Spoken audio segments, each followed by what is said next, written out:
Baik, selamat siang Bapak dosen. Nama lengkap saya Mariano Lorenzo Jedrinski. Saya kelas B, jurusan Sosiologi. Baik, dalam video kali ini saya akan menjelaskan sebuah materi yaitu tentang protes migran. Yang ke satu, kita akan melihat tentang protes migran genting di Eropa.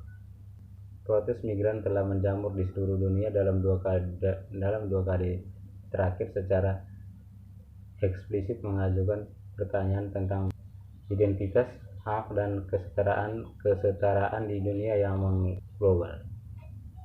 Meskipun demikian, mobilisasi semacam itu dianggap sebagai anomali dalam gerakan sosial, studi sosiologi, dan politik lebih luas karena kepentingan yang lemah dan posisi orang luar yang sangat tidak menguntungkan untuk mengklaim hak berhubungan dengan kewarganegaraan. Semua jenis mobilitas manusia lintas batas telah mencapai puncak bersejarah di zaman migrasi. Pola migrasi seperti itu mencakup sejumlah besar individu yang meninggalkan negara asal mereka karena alasan penganiayaan yang berbasis individu atau kelompok dan kemiskinan. Hal ini menimbulkan tanggapan yang beragam dalam kebijakan migrasi. Negara-negara yang disebut Global North sebagian telah meliberalisasi masuknya kebijakan untuk menarik tenaga kerja asing yang terpilih. Kehadiran para migran kadang-kadang disertai dengan situasi sosial yang memanas dan kontroversi politik antara konservatif dan kulturalis tentang penerimaan migran di Global North, konsepsi nasional tentang kewarganegaraan kapal, dan motif migrasi yang sah. Gerakan hak migran secara bertahap muncul di berbagai negara di Amerika Utara dan Eropa dari akhir 1970-an dan seterusnya, mengorganisir beberapa kampanye di tingkat lokal, tingkat nasional, dan transnasional. Dalam 2 dekade terakhir, mobilisasi politik oleh para migran telah menjamur di semua benua. Klaim migran genting berkisar dari penghormatan terhadap hak asasi manusia, kebebasan bergerak, akses ke pasar dan tenaga kerja, serta proses waka yang diliberalisasi hingga kritik terhadap deportasi kematian migran di perbatasan. Di Eropa, protes migran yang meluas dipicu pada tahun 1990-an ketika tidak berdokumen migran mengidentifikasi diri sebagai sans papiers terlibat dalam pekerjaan, kelaparan, pemogokan, dan pawai. Protes politik mereka membawa pertanyaan tentang migran, subjektivitas politik menjadi perhatian publik yang lebih luas untuk pertama kalinya.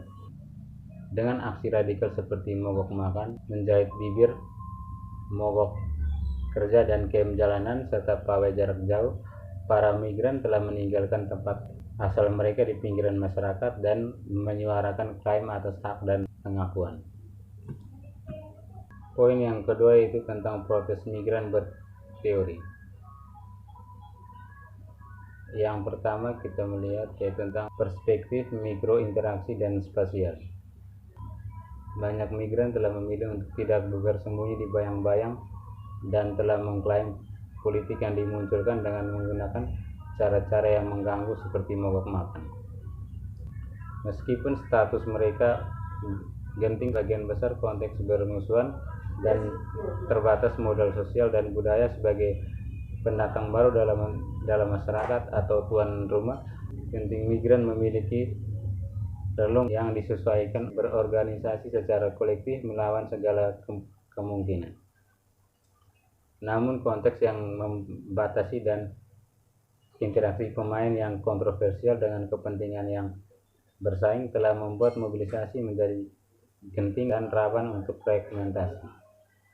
Untuk meneliti dinamika protes seperti itu dalam konteks marginalisasi, bagian ini mengacu pada wawasan dari teori-teori mobilisasi, teori-teori mobilisasi politik, migrasi, dan kewarganegaraan, serta mengembangkan kerangka kerja mikrointeraksi untuk menganalisis protes migran genting.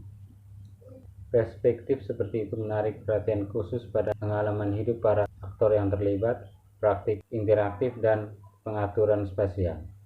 Dalam kombinasi ini, berbagai untai teori memanfaatkan kekuatan sejarah penelitian gerakan sosial, di mana fertilisasi lintas interdisipliner telah terbukti sangat berharga untuk menjelaskan yang kurang dipelajari oleh fenomena. Yang kedua yaitu tentang dinamika mikro interaktif dalam proses migran genting. Inti dari teori gerakan sosial terletak pada harapan bahwa keluhan saja tidak cukup untuk menjelaskan mobilisasi politik. Aktor sosial yang membutuhkan untuk mengontrol sumber daya tertentu seperti pengetahuan, uang, dan logistik untuk mengubah letusan perbedaan pendapat menjadi mobilisasi berkelanjutan.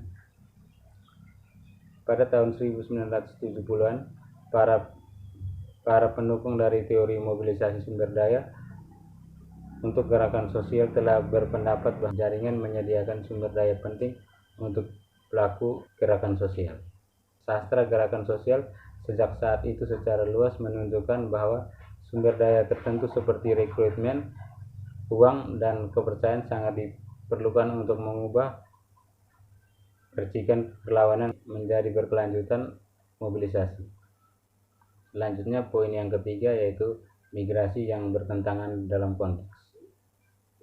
Dalam bagian ini kita akan melihat yang pertama yaitu tentang hukum, wacana, dan mobilisasi di Jerman dan juga Prancis.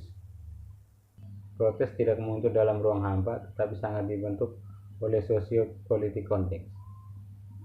Menempatkan episode protes migran genting di Jerman dan Prancis membutuhkan pengawasan terhadap peraturan diskursus masing-masing dan konteks gerakan sosial, di mana aktor-aktor yang terpinggirkan melakukan mobilisasi mereka yang mempengaruhi baik protes migran dan para pemain yang bertindak di dalamnya. Yang kedua yaitu politisasi migran genting. Di sebagian besar negara Eropa termasuk Prancis dan Jerman, migrasi terjadi hampir tidak dianggap sebagai topik yang diperebutkan dalam dua dekade pertama setelah Perang Dunia Kedua. Baik Prancis dan Jerman pada periode ini secara aktif menarik ratusan ribu migran sebagai tenaga kerja asing. Di Jerman, tenaga kerja asing direkrut terutama dari negara Spanyol, Yunani, dan Italia, kemudian dari Yugoslavia dan Turki. Di Prancis terutama dari koloni Frankofon di Afrika termasuk Senegal dan Mali, tetapi kebanyakan dari Tunisia, Maroko, dan Aljazair. Populasi asing tumbuh besar di tahun 1960, tetapi jenis migrasi ekonomi ini tetap sulit dipolitisasi karena dianggap secara keliru fenomena sementara. Dalam konteks kebijakan migrasi liberal seperti itu, banyak migran yang secara resmi memenuhi syarat untuk internasional perlindungan melepaskan aplikasi suaka dan tidak pernah muncul di statistik suaka resmi. Tahun 1963 di Jerman, permohonan suaka hanya sekali melampaui 3.000 setahun. Bahkan di tahun 1973, krisis minyak dan konsekuensi akhir dari rekrutan tenaga kerja asing. Di Prancis juga jumlah permohonan suaka di bawah 3.000 sampai tahun 1973 dan sebagian besar dari Eropa, terutama dari Spanyol dan migran dari Republik Soviet. Sekian penjelasan materi dari saya dan terima kasih.